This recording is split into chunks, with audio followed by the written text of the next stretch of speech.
स्वागत है दोस्तों एक बार फिर से नए ट्रेन जर्नी ब्लॉग में। और फिलहाल मैं हूँ इस वक्त गुजरात के शहर द्वारिका में और आज हम यहाँ से ट्रेन जर्नी करेंगे 19-252 ओखा सोमनाथ एक्सप्रेस यानी कि ओखा वेरावल एक्सप्रेस।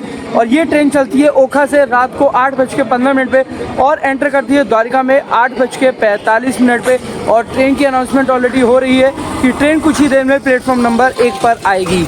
और ये है द्वारिका का रेलवे स्टेशन। जैसा कि आप देख सकते हैं क्या खूबसूरत तरीके से यहाँ पर रेलवे स्टेशन को बनाया गया है। बिल्कुल टेम्पल स्ट्रक्चर में पूरा रेलवे स्टेशन यहाँ पर बनाया हुआ है।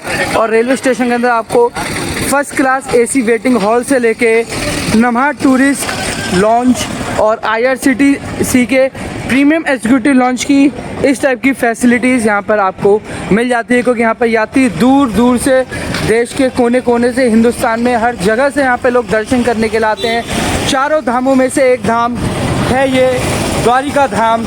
और यहाँ से आपको ऑल ओवर इंडिया, चाहे आपको दिल्ली जाना हो, उड़ीसा जाना हो, रामेश्वरम जाना हो, उत्तराखंड जाना हो, देश के किसी भी कोने में आपको जाना हो, यहाँ से आपको बड़े आसानी से ट्रेन मिल जाती है। और अगर आपको द्वारिका धाम भगवान श्री कृष्ण की नगरी द्वारिका मंदिर दर्शन करने का जाना, यहाँ से आपको शेयरिंग में ऑटो मिल जाते हैं। 20 रुपीज़ पर हेड ये लोग चार्ज लेते हैं। और आपको बुकिंग में जाना है तो 100 रुपये से 150 रुपये इनका चार्ज होता है। और ये है यहाँ का प्रवेश द्वार।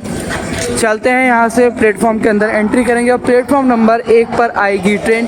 तो आज की ये ट्रेन जर्नी हमारी होने वाली है यहाँ से स्लीपर क्लास में train number 19-252 Okha Veraval Somnath super fast express में।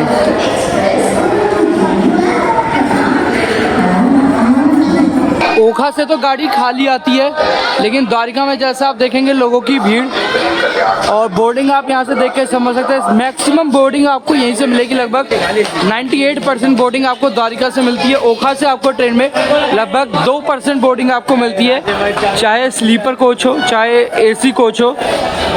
बोर्डिंग के लिए यहाँ पे गजब की भीड़ होती है। और हर ट्रेन को इसीलिए यहाँ पे लगभग 5 से 10 मिनट का स्टॉप दिया जाता है ताकि लोग ट्रेन में इजीली बोर्ड कर पाएँ। और ये है IRCTC का रिटायरिंग रूम द्वारका का, जिसको नम्हा एंटरप्राइज जो है रन करता है। और ये आगे ट्रेन हमारी प्लेटफॉर्म नंबर 1 पर।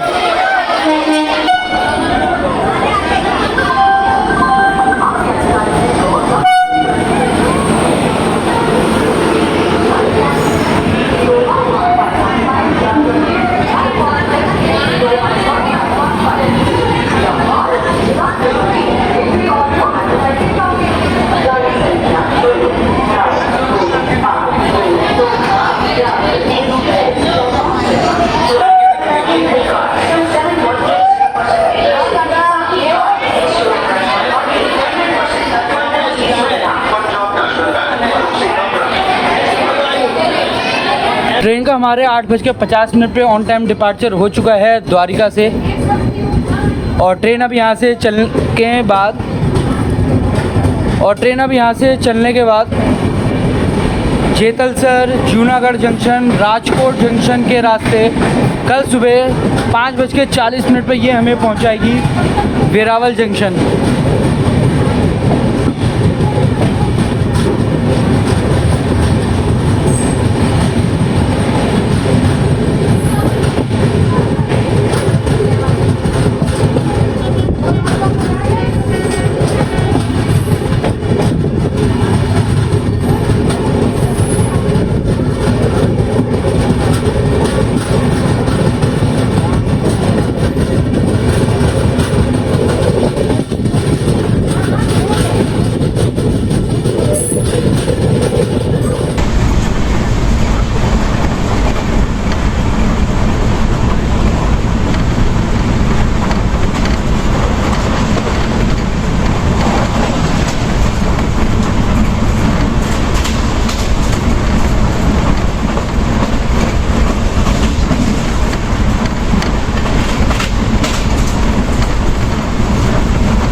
हमारी ट्रेन एंटर कर रही है कानालू जंक्शन और आप देखेंगे तो साथ में कानालू जंक्शन से पहले आपको पूरी रिलायंस इंडस्ट्रीज़ की ऑयल रिफाइनरी देखने के लिए मिलेगी और इतने बड़े एरिया में ये ऑयल रिफाइनरी बनी हुई है कि जब ट्रेन आपकी कानालू जंक्शन की तरफ बढ़ेगी जो भी ट्रेनें आपकी ओखा से और द्वारका साइड से जामनगर की तरफ आती हैं तब यहाँ पर आपको कानालू जंक्शन से पहले रिलायंस की ऑयल रिफाइनरी देखने के लिए मिलती है और इतने बड़े एरिया में ये ऑयल रिफाइनरी बनी हुई है कि आप देखते रह जाओगे लेकिन मन नहीं भरेगा।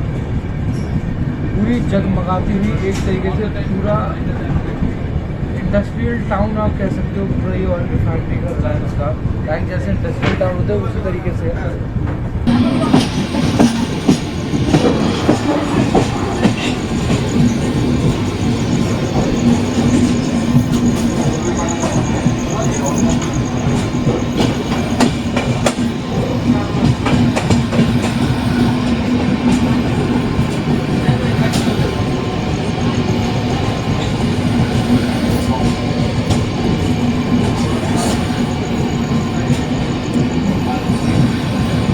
तो अभी हमारी ट्रेन स्किप कर रही है कानालू जंक्शन और प्लेटफॉर्म देखेंगे तो इस साइड आएगा, ये रहा प्लेटफॉर्म और यहाँ देखेंगे तो ये पेट्रोल टैंकर्स पेट्रोल कंटेनर वाली ट्रेन आपको यहाँ पर देखने को मिलेगी। और अभी रात में ये ट्रेन जाएगी अंदर रिलायंस ऑयल रिफाइनरी के अंदर, जो पूरा वहाँ पर रेलवे कंटेनर यार्ड है वहाँ पर जाएगी और रात में इसके अंदर जो पेट्रोल है वो रिफ़िल होगा और फिर रात में गाड़ी रवाना होगी अपने डेस्टिनेशन की तरफ और प्लेटफॉर्म उस तरफ निकल रहा है।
रिलायंस ऑयल रिफाइनरी को यहाँ पे जामनगर रिफाइनरी भी बोला जाता है और अगर बात की जाए तो एरिया की तो 7000 एकड़ एरिया में ये पूरी आपकी रिलायंस इंडस्ट्रीज़ की ऑयल रिफाइनरी यहाँ पर बनी हुई है, जिसे जामनगर रिफाइनरी भी बोलते हैं क्योंकि जामनगर के नियर बाई है।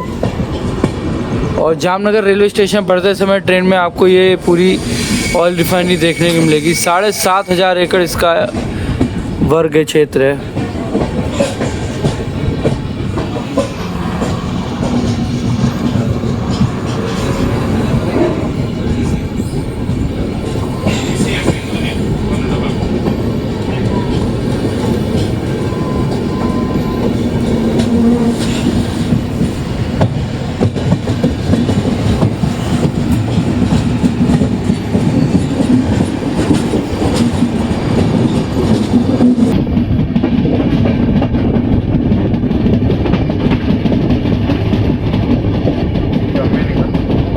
ट्रेन अभी हमारी यहाँ पर लाखा भावल में खड़ी है, जो जामनगर से एक स्टेशन पहले पड़ता है। अब क्योंकि जितनी भी ट्रेनें जामनगर, जूनागढ़ इन सभी स्टेशनों पे आती है, सब ट्रेनें प्लेटफॉर्म नंबर 1 पर जाती हैं, तो दोनों साइड से कोई ट्रेन आपस में क्रॉस होनी हो तो उसको एक स्टेशन पहले रोका जाता है। जामनगर में ओखा वंदे भारत खड़ी है जो ओखा की तरफ जाएगी, तो इसीलिए मुझे लग रहा है कि हमारी ट्रेन को यहाँ रखा है क्योंकि ये खड़ी हुई है जामनगर में। तो जब तक ये वहाँ से प्लेटफॉर्म नंबर 1 से नहीं छोड़ेगा हमारी ट्रेन यहाँ से आगे नहीं छोड़ी जाएगी। सामने से आ रही है मेन लाइन पर ओखा वंदे भारत एक्सप्रेस।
ट्रेन लगभग 30 मिनट के डिले के साथ पहुंची है जामनगर, और जामनगर को पेरिस ऑफ सौराष्ट्र भी कहा जाता है क्योंकि यहाँ पर है वर्ल्ड की सबसे लार्जेस्ट ऑयल रिफाइनरी जिसको आप रिलायंस ऑयल रिफाइनरी के नाम से जानी जाती है, जो रिलायंस इंडस्ट्रीज़ की है। और दूसरा जामनगर में ही सबसे ज़्यादा ब्रास का काम होता है। ब्रास के जितने भी आइटम बनते हैं सबसे ज़्यादा जामनगर में बनते हैं और यहाँ से ऑल ओवर द वर्ल्ड वो एक्सपोर्ट भी और एक्सपोर्ट किए जाते हैं। और फिलहाल जामनगर में आप देख सकते हो प्लेटफॉर्म पर रात के 11:18 का समय हो रहा है और यहाँ पे भीड़ देख सकते हो क्योंकि यहाँ पे आने वाली है अभी वडोदरा जामनगर इंटरसिटी एक्सप्रेस, उसकी भी भीड़ है यहाँ पर। और दूसरा भी यहाँ पर आने वाली है ओखा राजकोट पैसेंजर और राजकोट ओखा पैसेंजर, तो पैसेंजर ट्रेन की भी सवारी यहाँ पर है। और रात में अगर आपको खाने पीने की चीज़ें चाहिए हो तो जामनगर में बड़े आसानी से आपको मिल जाती है। अब इसके बाद हम करेंगे अपना डिनर जो हमने अपना द्वारिका में ही पैक करवाया था श्रीनाथ भोजनालय से। डिनर किया जाएगा अपना जामनगर गाड़ी चलने के बाद, और उसके बाद रात में सो जाएंगे क्योंकि गाड़ी सुबह 5:30 बजे पहुंच जाएगी वेरावल, तो इस वजह से रात में नींद लेना बहुत ज़रूरी है। तो चल रहे हैं ट्रेन के अंदर अपनी सीट पर, रात का डिनर करेंगे और फिर उसके बाद सो जाएंगे। जामनगर में प्लेटफॉर्म नंबर 3 पर एंटर हो रही है Vadodara Jamnagar intercity superfast express, और इसी ट्रेन के लिए हमारी ट्रेन अभी इतनी देर से खड़ी है यहाँ पर। अब इंटरसिटी यहाँ पर आ गई हमारी ट्रेन को, अब यहाँ पर जामनगर से डिपार्चर दिया जाएगा।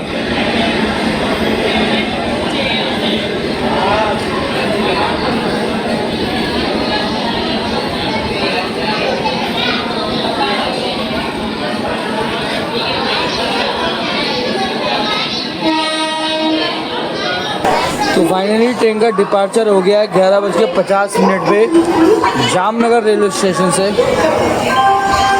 और ये सारी सवारियां हैं इस वक्त ओखा राजकोट पैसेंजर और राजकोट ओखा पैसेंजर की।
तो यहाँ मैं अपना रात का डिनर ये लगा लिया अपना प्लेट में।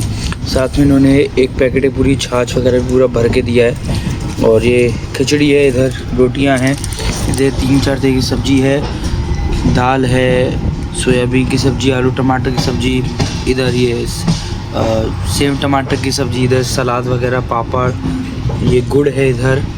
तो ये हमारा रात का खाना। साथ में ये कढ़ी है, गुजराती कढ़ी। वैसे तो रेस्टोरेंट में खाओ तो अनलिमिटेड खाना होता है और इससे ज़्यादा क्वांटिटी में होता है, बट क्योंकि ये पार्सल लेते हो आप तो इतनी क्वांटिटी ही आपको दी जाती है।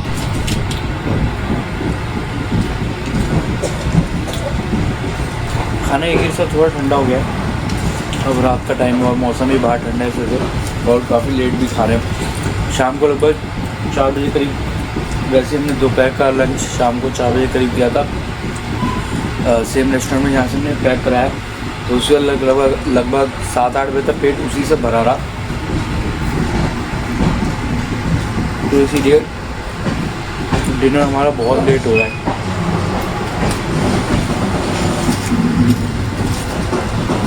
अभी बस एक ही खाना खाएंगे और इसके बाद लेट जाएंगे ओवरनाइट जर्नी अपनी, और कोई भी रात में मैं वीडियो वगैरह नहीं बनाऊंगा, आराम करेंगे। फ़िलहाल अभी ट्रेन हमारी हापा पहुंची है। जामनगर से एक स्टेशन पहले पड़ता है हापा।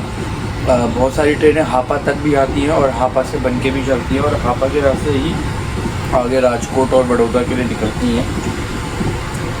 तो अभी बस अपना रात का खाना फिनिश करते हैं और उसके बाद मुलाकात होगी आपसे सीधे कल सुबह।